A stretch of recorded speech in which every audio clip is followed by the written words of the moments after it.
Welcome to another In Wheel Time podcast, a 30-minute mini version of the In Wheel Time car show that airs live every Saturday morning, 8 to 11 a.m. Central.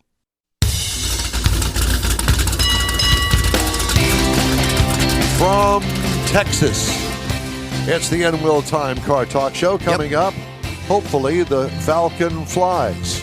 Hope to talk to Todd Gaudin from the Third Coast chapter of the Falcon Club of America.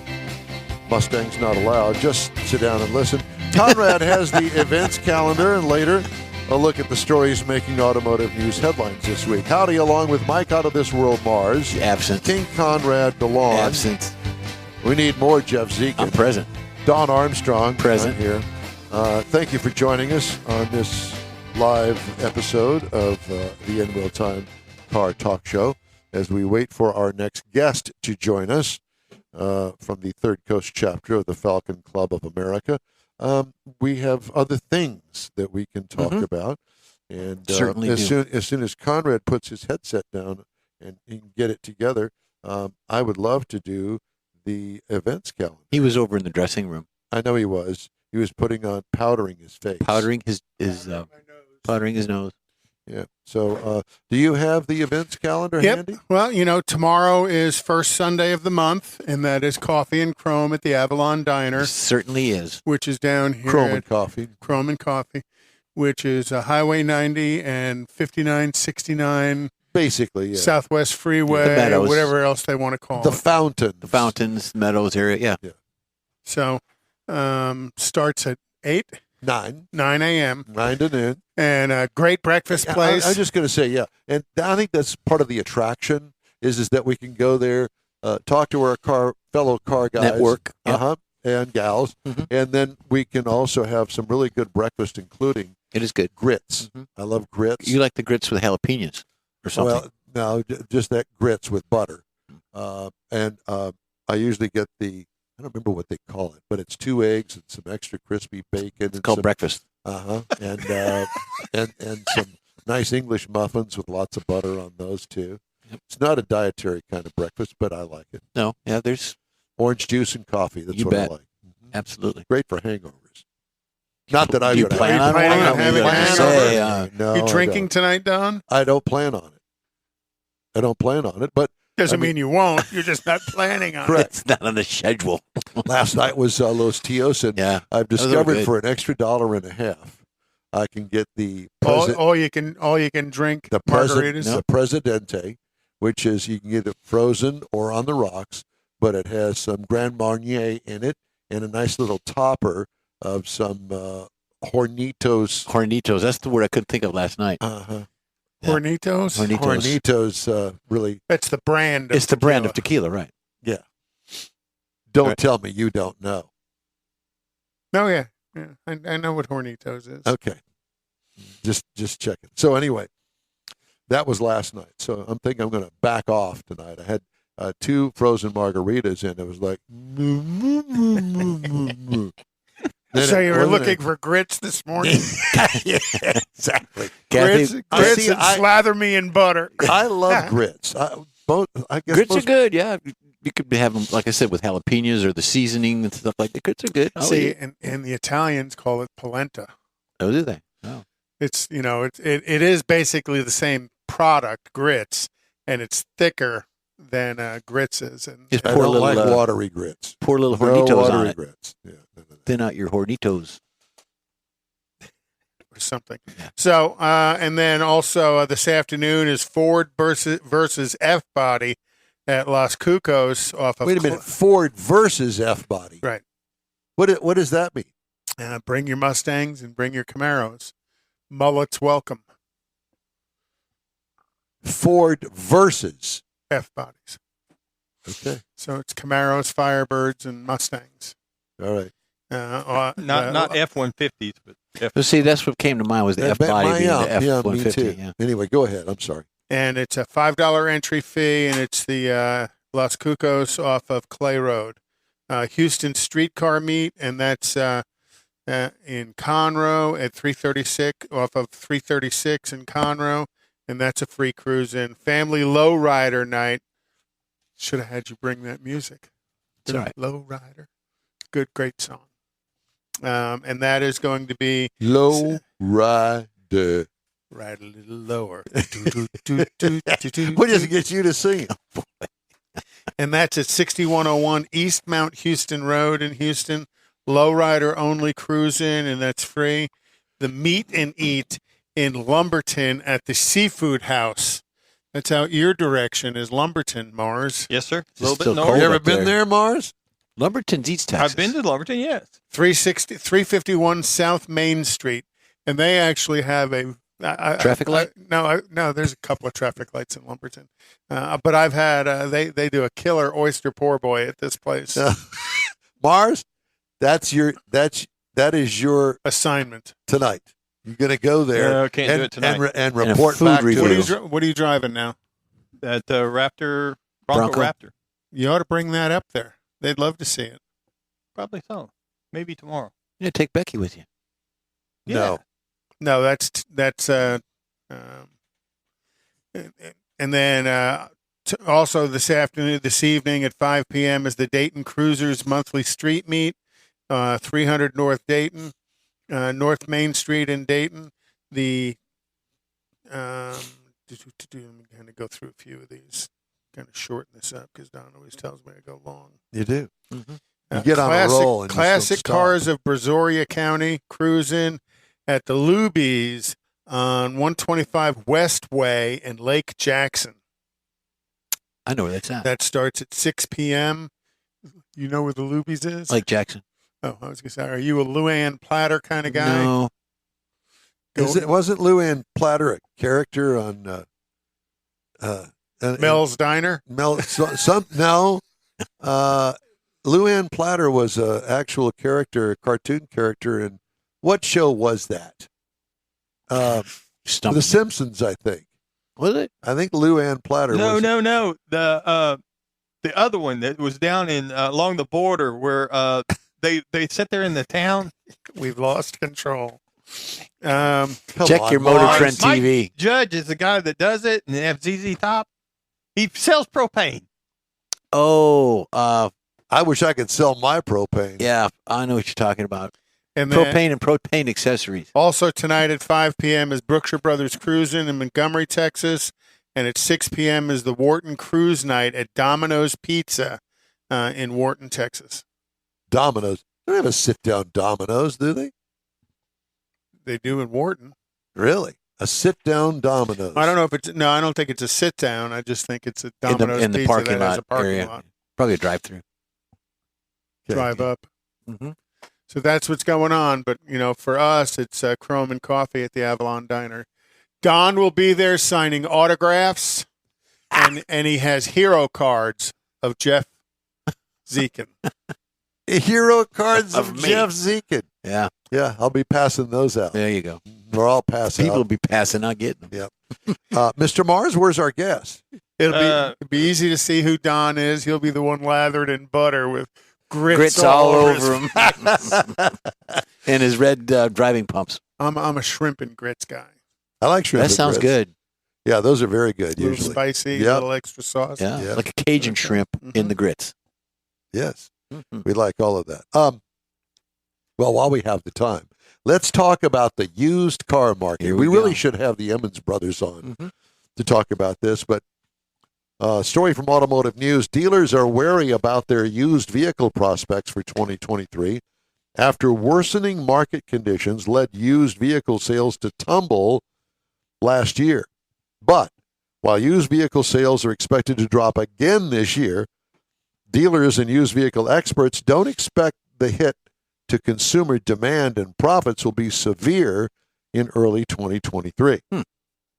Wholesale used vehicle prices are down significantly from last year's record highs, but they've not crashed. New vehicle supply is somewhat improved at the start of 23, but until fully recovered, the need for used vehicles remains elevated. Even so, major concerns loom, and many dealers say high retail prices and rising interest rates create a 1-2 punch that will further discourage consumers concerned about affordability and potentially shut more of them out of the market altogether. Yikes. Sales of used vehicles in 2022 dropped to a nearly decade-long low. And experts forecast that volatile economic conditions and consumers resulting affordability concerns are likely to push used vehicle volume down further in 2023. That's only going to push prices up.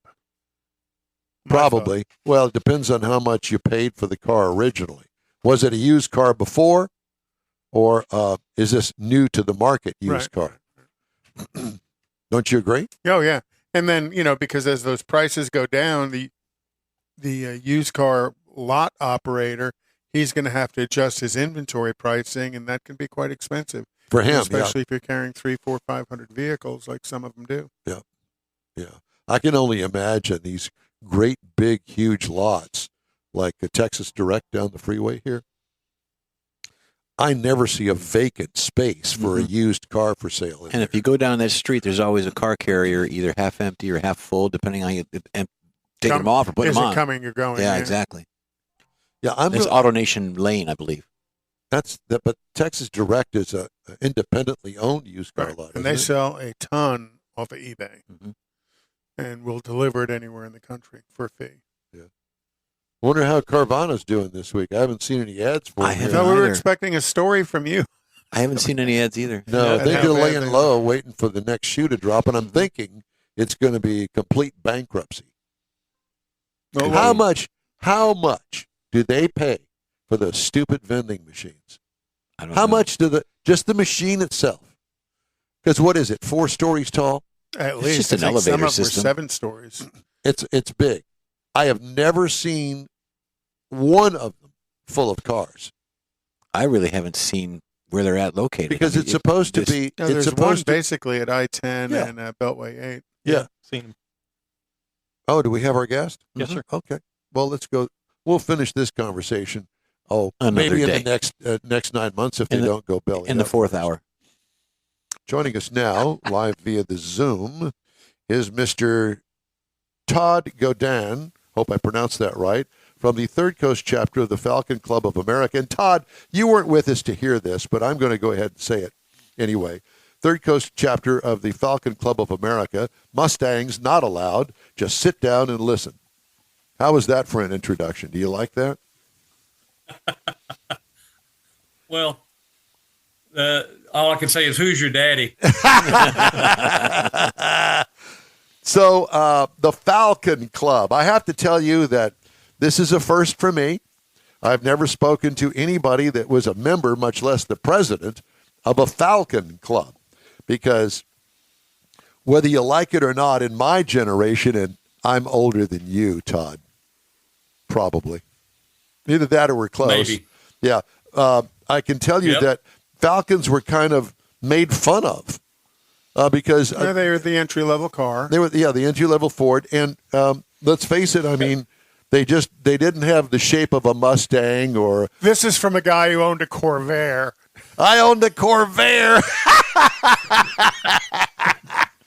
The one they forgot to Well, put that was the the engine in the competition front. for the Falcon. Yep. Yeah. So I have nothing to. I'm not in a position to talk, if you know what I mean. You started it. I did. I'm just arguing with myself. At least you can get a V8 and a Falcon. Could you? Yep. Yeah. The 289. Do you have any V8s in your Falcon Club? Yeah. You do? Oh, yeah. Absolutely. What size V8? Yeah. Well, V8s early came- 289s. Huh? Was it a 289? Well, yeah, there's the 289 and 302 are interchangeable. You see a lot of people running 302s these days. We have a guy in our club running, I think it's about a 518 or something in one of his 70 doggies. and a half Falcons. Wow. I'll be. It'll get it.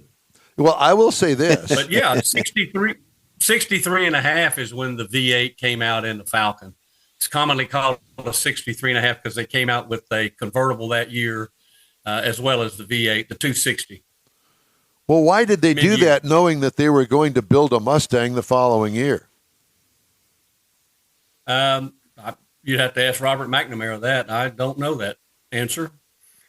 Make it a little sportier, I guess, to boost the sales, because at the time you could get, it came with bucket seats and a console. Yeah, competition within the brand. Was that strictly in the two-door? Could you get bucket seats in a console in a 4-door? I don't believe so. I don't think so. Yeah. I mean, I really, Not that I'm at a loss because I really don't know that much about Falcons. I never knew anybody that had one. Well, they might have been doing some R&D for the Mustang to see, what it could take and the durability of running a V8, because I know that whole front clip, that whole front chassis piece of the Falcon was the starting point for the Mustang. Mm-hmm. So, get a the year. 63 chassis was the starting part. I mean, basically they're interchangeable, most of the parts. So it gave them a little time to do some validation and some R&D of what a V8 would do to the front end of that vehicle. Interesting. Have you ever known anybody that owned a Falcon? Yeah. You have? A friend of mine in high school had a Falcon. Wasn't there? And I'm trying to remember. I think there was a Sprint model of it as well. That was a little bit later. That's wasn't correct. Yeah. Sprint model came out mid-year 63. What basically year? It was Go ahead. I'm sorry. go ahead. I was going to ask you. Basically it was a mid-year. It was a mid-year package. Is really what it was, where you got some chrome valve covers, a chrome power steering pump cover, a special badging attack, a dash-mounted tack. There's it didn't necessarily. You could get a Sprint in it with a bench seat though, and then that was just kind of an add-on package. Some people, I think 64 is the only year model where the VIN number would identify it as a Sprint. The rest of the time, it was really a Futura with a Sprint package. And that was like an El Camino. What years were the Falcons made? 1960 to 1970. There is a 70 and a half, but that was a half-year vehicle that was actually on the Torino platform. Oh. And the way you can tell them the difference is that a Falcon has a wing vent, and it also has a frame door to give it the appearance of a B-pillar. The Torino did not have either one of those features, so that's the difference in that body. So the Torinos did it for a half a year, and then they switched to the Torino platform. So Torinos were a pure hardtop, and the Falcons were a post car. And that's so weird because the Torino is such a much larger vehicle than the Falcon. Yep. And I didn't know that. And they souped them up. They're good looking. Just look up a 70 and a half Falcon, and you could actually get that with a 429 Cobra Jet. And could you get the hideaway headlights on the Falcon as well?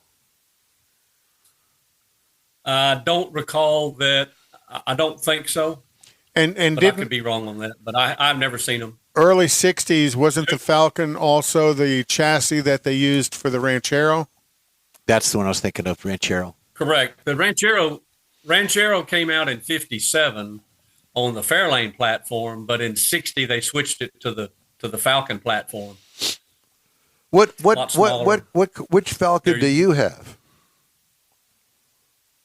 I have a 64 Ranchero and a 65 Squire station wagon. Oh, now you're talking. Jeffrey's like, let's talk about the Yeah. station wagon. Yeah, betcha. Oh my gosh, is it all original? Hell yeah. Is it all original?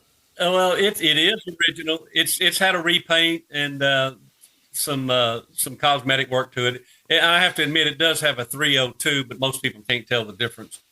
Nice. I put disc brakes on it. I put factory air. Well, I say factory air. It's a period original AC unit, the under dash mount that the dealers install. Yeah. So it's bearable to drive around, especially down here in Texas. Now, do you have the wood panel siding on it? I sure do. Oh my gosh. Yeah, so it was an upscale one because if memory serves me correctly, those cars, you could get them at the entry level and they're just paint. But if you want to get the upscale one, then you have the vinyl wood on the side of it. How long have you had it? Yep. How long? I've had the Squire about 5 years. My Ranchero I've had since January 1, 2000. Oh, wow. So that's my Y2K truck. There you go.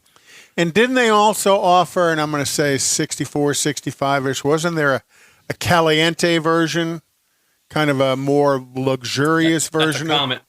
Oh, Comet, excuse me. No, sir, that's a Comet. Comets were fun, too. But weren't those a shared platform?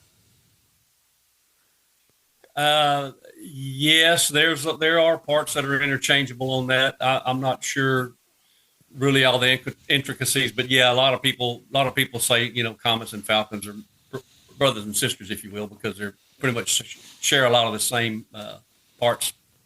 Well, brothers and sisters in Arkansas are a different story. Yeah. Third Coast chapter of the Falcon Club of America. And are you here in Houston? Look, there's this. Oh, boy. Oh, yeah. Beautiful. My goodness. That looks awesome. Oh, that is gorgeous. I'm tearing up. Yeah. Wow. This is a jet. That's a jet. That's Gigi, my grocery getter.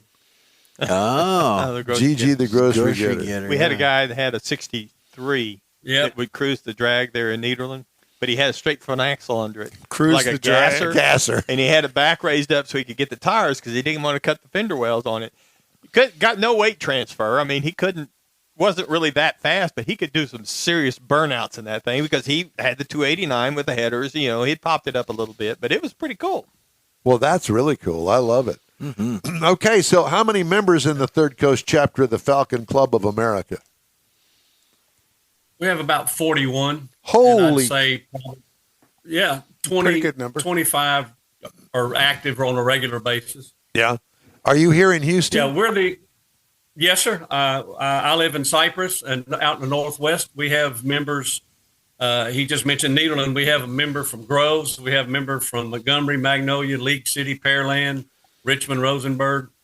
We've got them from all over. We meet the third Saturday of every even month. And in the odd months, we try to have a little get together, whether it's a coffee and cars or, coffee and Falcons, if you will, or we take a trip somewhere like the Gullo Car Museum or something like that. Well, we sure would love to have you show up at Tailpipes and Tacos, out Tortilla. there in Katie's Loopy Tortilla. Off of Grand Parkway in Kingsland. Yeah, we can probably do that. And that'll be the 15th. April 15th, yeah. April 15th. That'd be an even month. Yep. Yeah. So April 15th, put it on the calendar. April 15th, Tailpipes and Tacos, Loopy Tortilla. It's 8 to 11. It's a Saturday morning. And, free tacos. All you have to do is just make a donation to God's Garage, and you're good to go. And it's a great event. And we want to see the Falcons there. I want to ride in one. Oh, I will try to get some. I'll try to get some out there, but I will tell you that weekend is a Falcon Regional in Baton Rouge, Louisiana, that I know some of us will be at. Okay. Okay. Well, maybe another. A Falcon tacos. Regional. How popular is the Falcon? yeah. Yes, sir. Exactly. Well, Todd, it's great to talk to you, my friend. Thanks so much for joining. Sure. Well, go ahead. Or you're going to say something. We have a national meet in July as well. Yeah, we have a national meet in July in Kansas City this year as well. Oh, wow. And usually we get over 200 to 250 Falcons. Wow. Nice. All right. Well, long fly the Falcon. Everybody has a Falcon story. No, I'm sure. Yes, they do. Absolutely. Yeah. Todd, thanks again. We'll talk to you again soon. You bet. Thank you, guys. No, you bet. Hey, by the way, we'd love to hear from you. Just shoot us an email. Our address here is info@inwheeltime.com. Mm-hmm. Is there anything? Right. Everybody does have a Falcon story. Well, that is true. I mean, I do. I do. High school. Yeah. Did you own one? No, just a friend of mine had one. Yeah. He had a ranchero. We used to put the little blinders on them, and they would land on our arms. In Detroit. Falcons. Falcons in Detroit. Yeah. What? There's a real. Actually, they were pigeons in Detroit. We dressed them up like Falcons. Yeah. He'd put the blinders on him, and they'd poop all over his arm. Yeah. Jeff would stand out there like a statue. They're good with hollandaise sauce on them. Hollandaise sauce. Nice.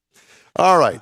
Speaking of Ford Motor Company on Monday said it would reduce the price of the 2023 Mustang Mach-E crossover by $600 to $5,900, depending on the trim, as it boosts production in hopes of solidifying its status as the nation's number 2 electric vehicle maker. Price cuts come shortly after Tesla, by far the U.S. EV sales leader, announced price cuts of up to $13,000 on the Model Y crossover, igniting a surge in demand. Did you hear that General Motors is not The largest price cut, stand by, the largest price cut comes on the GT extended range model, which will be $65,495, down from $71,000, including shipping. Okay, your turn. Did you hear General Motors is not going to offer a GMPP extended warranty on the new Z06 Corvette C8? No. What does that mean? Well, their extended warranty, GMPP, General Motors Protection Plan, has been a stalwart available feature on any GM vehicle through the years. Well, I guess GM might be a little bit concerned with some of the durability issues with the transmission and the engine that have popped up on the C8, and they are not going to offer a GMPP on the new Z06. Though the new Z06 is primarily, my opinion, a race car. Yeah. And who offers extended warranties on race cars? Well, What are they, $150,000? Well, Dodge does. So does Are they Porsche. $150,000? Well, sticker price is going to be somewhere north of 120, and then dealer add-on and stuff 150. So other companies will probably offer a policy, but GM will not offer an in-house policy, which would be interesting. Wow. Why would you buy something like that buy a brand new car without a warranty? Well, it'll have a warranty, but just you can't get the extended warranty. The protection plan. Oh. Beyond that. What is the current warranty? Is it 3 and 36? 3 and 36. Yeah. Like it used to be back in 1969. 3 and 36. No, it was 1212. No, 1212 was base, and then 336 on powertrain. Yeah. Okay. All right, we're going to take a quick break now. We'll be right back. You're on the In Wheel Time Car Talk Show. Tailpipes and Tacos, Houston's premier car cruise-in returns Saturday, April 15th to the Lupi Tortilla Tex-Mex in Katy, 8 to 11 a.m. Bring your hot rod, classic, resto mod, or any other vehicle you'd like to show and compete for one of 3 highly coveted chili pepper trophies. This April 15th kickoff event is one you'll want to put on your calendar because 100% of the money you donate for the free tacos will be given to God's Garage. You heard right. Free tacos. Whatever you decide to give, all of it will be given to God's Garage and matched by Lupi Tortilla. God's Garage gifts vehicles to single mothers, widows, and wives of deployed military in the greater Houston area. In fact, the Garage will gift a vehicle to a mom in need at this special event. Be sure to attend the next Tailpipes and Tacos Cruise-In, Saturday, April 15th, 8 to 11 a.m. at the Lupi Tortilla Tex-Mex in Katy on the Grand Parkway at Kingsland Boulevard, just south of I-10. Free breakfast tacos for any donation to God's Garage. It'll make your heart and your belly feel good. The award-winning In Wheel Time Car Talk Show is available on the most popular podcast channels out there in 30-minute episodes. We realize our 3-hour live show can be difficult to catch in its entirety, so now you can listen every day to a convenient, fresh 30-minute episode. Check us out on Apple Podcasts, Spotify, Google Podcasts, Amazon Music, and Audible, along with a dozen more. In Wheel Time has the most informative automotive guest interviews and new car reviews, along with popular features including Conrad's Car Clinic and This Week in Auto History, along with automotive news headlines. Our live broadcast airs every Saturday, 8 to 11 Central on InWheelTime.com, the iHeart app, and on YouTube. Be sure to say hello when we're broadcasting from the Tailpipes and Tacos Cruise-In, Autorama, and the Houston Auto Show, among others. Now, it's easier than ever to hear about all things automotive all week long. You're invited to join fellow car enthusiasts in becoming part of the ever-growing In Wheel Time Car Talk family. Don't forget those 30-minute podcast episodes on your favorite podcast channel. You own a car you love. Well, why not let Gulf Coast Auto Shield protect it? Houstonian John Gray invites you to his state-of-the-art facility to introduce you to his specialist team of auto enthusiasts. We promise you'll be impressed. Whether you're looking to massage your original paint to a like-new appearance, apply a ceramic coating, install a paint protection film, nano-ceramic window tint, or new windshield protection called ExoShield, Gulf Coast Auto Shield is where Houston's car people go. Curbed your wheels? Instead of buying new, why not have them repaired? How about a professionally installed radar detector? Gulf Coast Auto Shield does that too. Get a peek inside the shop and look at the services offered by getting online and heading to gcautoshield.com. Better yet, stop by their facility at 11275 South Sam Houston Tollway, just south of the Southwest Freeway, and get a personal tour. Gulf Coast Auto Shield is your place to go for all things exterior. Call them today, 832-930-5655 or gcautoshield.com. That's it for this podcast episode of the In Wheel Time Car Show. I'm Don Armstrong, inviting you to join us for our live show every Saturday morning, 8 to 11 a.m. Central on Facebook, YouTube, Twitch, and our InWheelTime.com website. Podcasts are available on Apple Podcasts, Spotify, Stitcher, iHeart Podcast, Podcast Addict, TuneIn, Pandora, and Amazon Music. Keep listening, and we'll see you soon.